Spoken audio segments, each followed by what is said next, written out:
Record. Welcome. We're so glad that you joined us again for another conversation that matters. And today we have children's books author Lin Picou with us from the great state of Florida. She is the author of 11 children's books.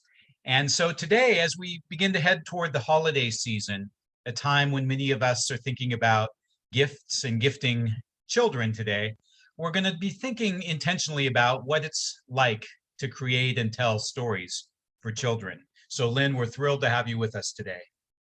I'm happy to be here.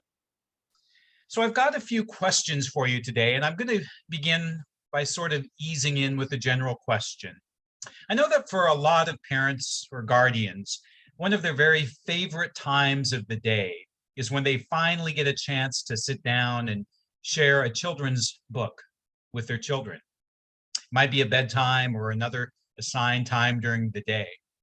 So my question for you is, why do you think that experience of reading stories is such a special way for adults to bond with kids? Well, my favorite memories with my own children, as well as my grandsons, was reading and cuddling. And I found this picture of me and my son and my daughter reading Christmas books Ah, on Christmas Eve. And when I asked my daughter her favorite books, she said bringing down the big box of Christmas books from the attic were her favorite books. And we all know that those times of cuddling with our young children don't ever last long enough. what a beautiful example of that. So my next question for you, Lynn, today is many of us have really very early memories of hearing a story that was read to us by a loved one, much like you shared at the Christmas season. So would you mind talking about one of those early experiences with hearing a children's story shared with you when you were young? Well, my sister confirmed my memory was that I was not read to as a child. We didn't have any books in the house. Wow. And I thought I was just remembering it incorrectly, but she agreed. My mother had magazines. My parents both read newspapers. We traveled, so they had atlases, we had dictionaries, but I don't remember storybooks. And the reason that's encouraging to our audience is you don't have to have been a reader as a child to develop a love for reading later in life. So Lynn, would you mind taking a little time and telling us a little bit about your background and how it was that you came not only to have kids of your own, but really to work with kids as your lifetime vocation? Would you share that with us? Well, when I was in elementary school, I used to gather the neighborhood kids and we'd go to the park across the street and I would pass out paper and pencils and I would teach. Of course, my sister was 3 years younger, but she was actually my first student. And then through my church, I went to a missionary in Jamaica for a month where we helped local children and also the Papago Indian Reservation in Arizona. Mm, And also tutored in a Head Start program through my church. wow. So I had enough experiences as a young person to know that I really loved teaching, and I always found it an exchange of information that I learned just as much as I taught and had to give. I did get a master's degree in English education in 1975, and then I got a teaching job in 8th grade, and I Wow. loved teaching English, but I was also told I was going to teach math. After 6 years of that, I had my daughter, and my husband and I made the decision to be a full-time mom. Mhm. And then my son came along a couple of years later, and when he was 3 and my daughter was in kindergarten, I decided to go ahead and look for a part-time teaching job. And my son went to my preschool with me and enrolled as a 3-year-old, and I taught while he was in school, which was a perfect situation for me because I could also volunteer at the elementary school. So I did that until he started school, and then I continued with a VPK, which is a voluntary pre-kindergarten class. And I taught there 30 years and then Wow. retired in 2017, but I still go back and teach science. And we watch volcanoes erupt and we blast off rockets, and it's just a wonderful way to still connect with kids and have fun teaching. So I'm lucky I can still do that. So, so Lynn, for some, teaching might just be simply a job, but for others, it's really something special, a vocation or a sense of call, or the place where you feel like that's where God meant you to be. So, what is it for you about working with children and telling stories that makes it so special? I have always just enjoyed being around kids and not necessarily young kids. I don't know why I chose secondary education because I ended up in elementary education, but they, they are just so curious and so willing to answer questions and not worry about their being right or wrong. And they're just a joy, a real joy to be around and to see the world through a 4 and 5-year-old's eyes is so special. Um, I feel like my teaching method has always been a Socratic method where I ask a lot of questions, and I love the differing opinions. And I role model being a good listener because I think listening and accepting what someone has to say is so important. And feel like if I can teach that by being that role model, that my mission is complete. You're teaching someone how to think. You can't teach a set amount of information. It becomes obsolete. It's Mhm. forgotten. But if you teach a method of learning, of being curious, then that can last a lifetime. So, Lynn, you've shared with us that you've been a parent and are a grandparent and have been a teacher as well. So, with all of those different ways of interacting with a child, I'm curious, what was it about writing a children's book in particular that gave you something that you didn't pick up in the other ways of being and working with kids? My intention with my first book was to accumulate all of the classroom experiences that I was successful with and putting them in a format where they could be passed on when I Mm. retired. But with Pinterest and the internet, books that impart ideas are not as necessary now when it comes to communicating with coworkers or other people who are going to have similar experiences. And so even though I had written the book and was pleased with it, I was unable to find a publisher who was interested. And then in meeting with one of the publishers, she said, oh, she worked for a company that loved to recruit authors to write children's books, but they were very specific books in that they knew what they wanted for the classroom. And so they gave you assignments, which I was all about. I wasn't deterred by that, but it was a lesson in frustration simply because I was not very good at using my computer for things such as word count and having X amount of words on the page, and those little parts of writing were not very I wasn't successful with immediately, and so I didn't enjoy writing these books. That's It very became too honest. specific. um, as I said, the themes were given to me, but I got some really good themes. Pink toys, yes or no, which of course could be a very controversial topic. Mhm. Yeah. And at the end, I would write questions about you decide. And one of the questions is, if you had to play a game with a pink ball, would you play? Hmm. And then the writing tips encourage you to write an opinion piece about your opinion of whether pink was for girls and not for boys. And then I included a glossary and an index, and then a bunch of questions that you could show that you read and understood the book. And then the hardest part for me was websites to visit. And of course, I had to make sure these were kid-friendly websites. Uh, And so the other one that was a little bit controversy was TV, yes or no. And it's mhm. hard to come down on the side of yes, TV.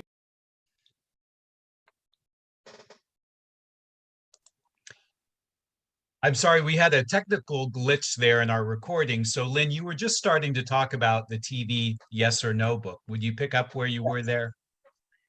And even though I have an opinion about whether TV is good or bad, I had to give both sides of the issue equal time. So that was a challenge. The books that I really loved and gave to my students at Christmas time and at the end of the year were nonfiction fiction books. This is Can You Make a Pattern? And this one is Play with Sorting. And the photographs of these in these books were especially vibrant and colorful. So those were my two favorite. But like you said, I had written 11, and they really talked a lot about family dynamics and things like being bossy and, you know, conversation starters. So I like that about them.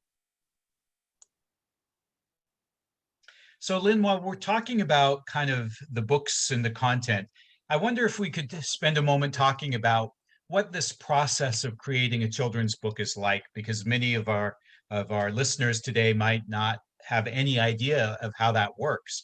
Now, you started earlier in our time together by saying that at the outset, you were sort of given assignments of topics and other things. And I know that every writer has their own particular process. So would you mind kind of pulling the curtain aside and letting us see a peek into what a children's author's process is like? Sure. Well, I was given a deadline.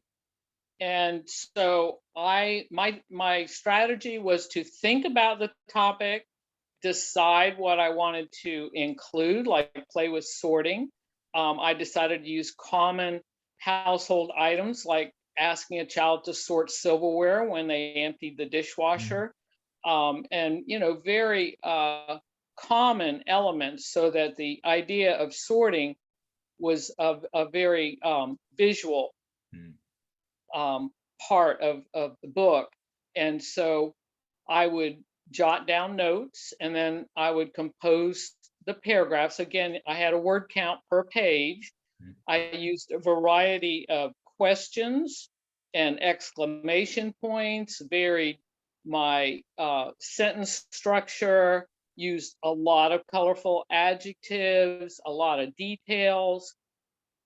It needed to be a very great example of just, writing succinctly but informatively. And then I would transfer to the computer where it was very easy to edit.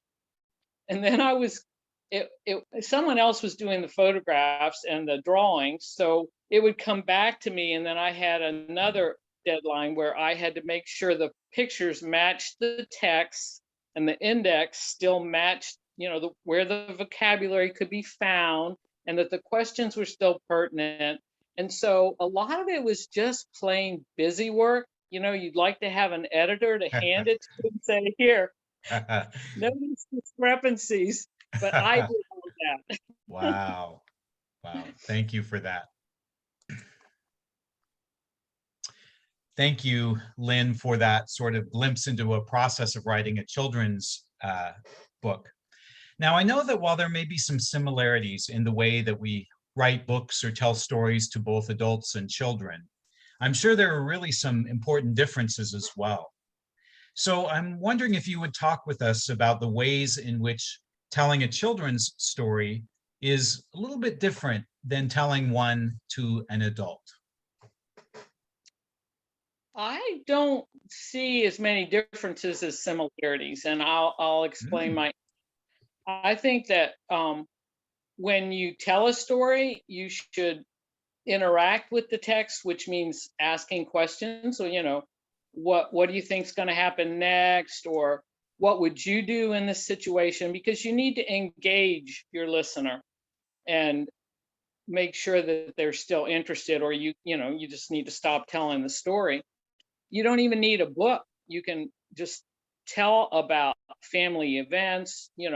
As children get older, they want to hear how you met your husband, or mhm. what you did on vacation in the summer when you were young, or things like that.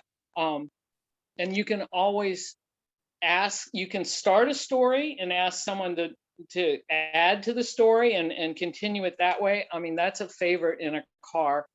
And it's a Mm. couple years now. I was in Big Bear with my niece and her three children and her husband, and we ran into bumper to bumper traffic leaving Big Bear. And we had I think a 6, maybe 7 hour journey back to LA. And what we did to pass the time was tell stories. And we went through Three Little Pigs, Goldilocks, the Frog Prince. But the fun part about that is the kids kept requesting stories and asking Mm, stories, and they got to where if it was one they knew and they were familiar with, that I could let them participate in the mm, story. And so it was a group storytelling, which made it fun for me as well.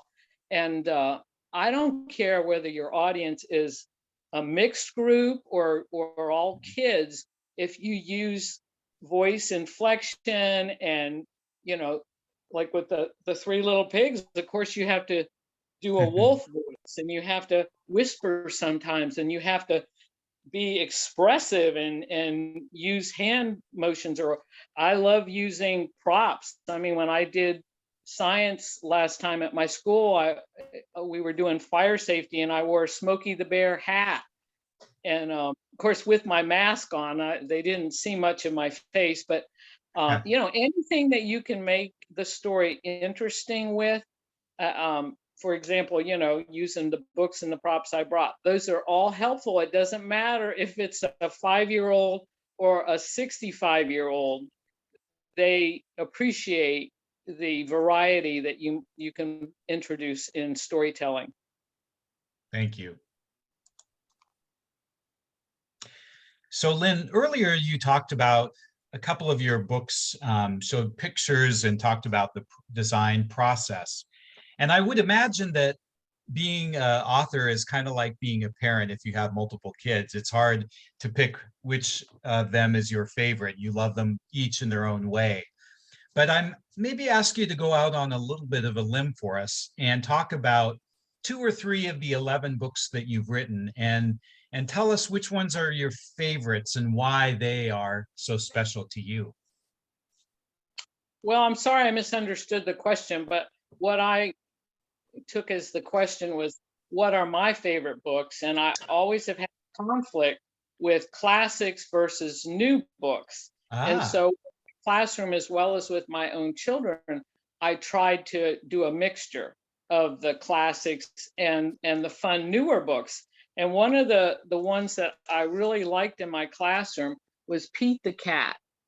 And Pete the ah. Cat is especially fun because he always has songs. And this is a CD that goes with the book. And I have a vivid memory of my listening center where three students would sit with headsets on, and they would be singing the songs with the book tape. And the whole class could hear them, but they had the headset and it was plugged into a CD player, so they didn't realize that they were singing for everybody. But the tunes were so catchy. And just briefly, the plot is that Pete the Cat is goofing off and he keeps losing buttons. But does he cry? Is he sad? No, no way. He's still got a button. He's still got a button. And at the end, when he loses the last button on his jacket, his jacket falls open and he goes, "But I still have my belly button." And then after it's or 5 of Pete the Cat, they came out with Groovy Joe. And again, he plays guitar and it's accompanied by free songs that you download. And this book is about sharing. And again, there's so many wonderful new books. It's really hard to choose. But when it comes to the classics, I love the ones like Peter and the Wolf, because I think the message in that one, is just timeless. And then Dr. Seuss. And I love Dr. Seuss, not only because he was born on my birthday, March 2nd, but because he has such made up silly words and rhyming, which is essential for kids to learn to read. So I guess I don't have any strong ties to any of my books, Uh-huh. You love them all. but I have plenty of favorites. I love that. And even though it went in a sort of wonderful and unexpected direction, it was really wonderfully generous to see how one author develops a love or appreciation for the work of another. So thank you for that. So Lynn, you've been so generous with your time with us today as we've talked a little bit about, as we near the holidays, the power of telling children's stories.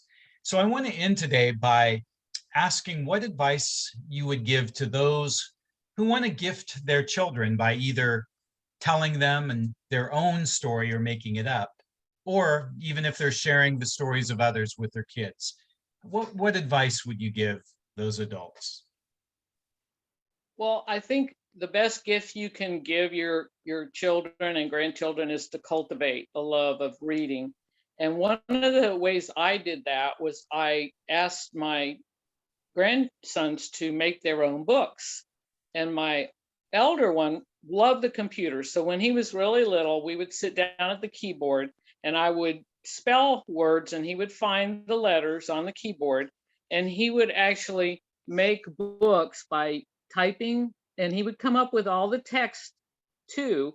He would type the words and then we would go into my printmaster program and we would actually find illustrations. So in this book, he's written the story. I wrote the story because he's like 3 here. And he wrote a story about himself and the animals that are in the picture. So he became the author of that book at an early age. And then his brother did the same thing. This one was Sea Life. This one was Work Vehicles. My daughter said she thought she had all these books that the boys had written, but I kept a few. My favorite was when my younger grandson would take my phone and he would take pictures of people's feet. And so we made hard copies of the pictures and we made a book that was called Whose Feet Are These? I mean, that's exactly what you did. You really laughed when you saw it because it was, you'd see the feet and it would be like at Thanksgiving or Christmas. And then, you turn the page and the person's name would be there and you'd see if you could guess correctly. But the other way that we made books was we take these little photo albums that Walmart sells for 99 cents and we would actually make a book about an event. So this is a 4th grade birthday. This one was a trip to LA to visit my niece and her kids. And the best part about these is not just the pictures, but also the fact that we wrote down dates and where we were and really made them into little photo albums. So the boys not only remembered the fun we'd had, but it stuck in their memories because we had this album to commemorate our time together, our family time together. And I'm just so happy that I took the time to do that because now they live in Colorado and I don't get to be with them for birthdays or special occasions all the time. So to have those memories in photos and have them so accessible is great. Another thing that we did before they moved was science journals. And I mean, I had a lot of fun doing the science experiments. There's my older grandson. He's such a dramatic person. But the best part about the science journals was that they wrote about how they did the science. And Mm. so they duplicate the experiment by numbering the steps and writing out what happened. And my elder grandson was all about doing the science, but boy, did he protest about having to write about the steps. But I have to say, when he started second grade, I guess, and had to start doing scientific method and all, he was really good at it. So I would say that, writing books and being authors as young children before they're judged and you have to correct spelling is a great start to being a writer. And I can't go back and do more than I did, but I'm really glad I took the time to do what I did. And other ways to really make sure your kids love reading and do well would be to go to the library. And they also have lists, like in Florida, they have a Sunshine State Readers List every summer, and they break it down to age groups. And that helps you pick out books that other kids have voted and parents have liked. I don't know if you have little libraries in LA, but every neighborhood here has a little library where people take books and leave books. And that has been fantastic. In my classroom, we had Scholastic Book Club catalog or catalogs where the kids would get to pick out books and the parents would order them. And then I would get free classroom books. Book fairs are another way that you can support having literacy in the classroom. There are a couple of things online. One is called Storytime Online, and this is children's books read by famous actors, and they're just fabulous. And they change them every few months, so it's like an endless supply of books read with a lot of excitement by the people reading them. Another place that I found a lot of stories online was Barefoot Books, and these come with CDs, but if you go on their website, they will sing these books and read these books to kids online for free. Wow. And I can't tell you how many times I would plug one of my grandsons into one of these song books. And I have to just show you, they're all written and illustrated and sung to by different authors, but the illustrations are just so gorgeous. This one is called The Whole World. He's got the whole world in his, and I'm getting goosebumps just thinking about it. I mean, these books are just fantastic, and you don't have to order them and have them in your home, but I will say it is so important to have books in your home that can be reread and reread and memorized, because that's how kids learn to read. And I have to say that my own kids were invited into the gifted program 35 years ago, and both my grandsons are in the gifted and talented program. And I truly believe it's because of reading as young kids and being read to. So that's the gift. That's the gift you need to present. And if it comes in the form of a magazine, giving them a subscription to a magazine as a Christmas gift, or nonfiction books, or whatever the kids in your life are passionate about, that's the key. Find books that they're gonna read, and you will cultivate readers.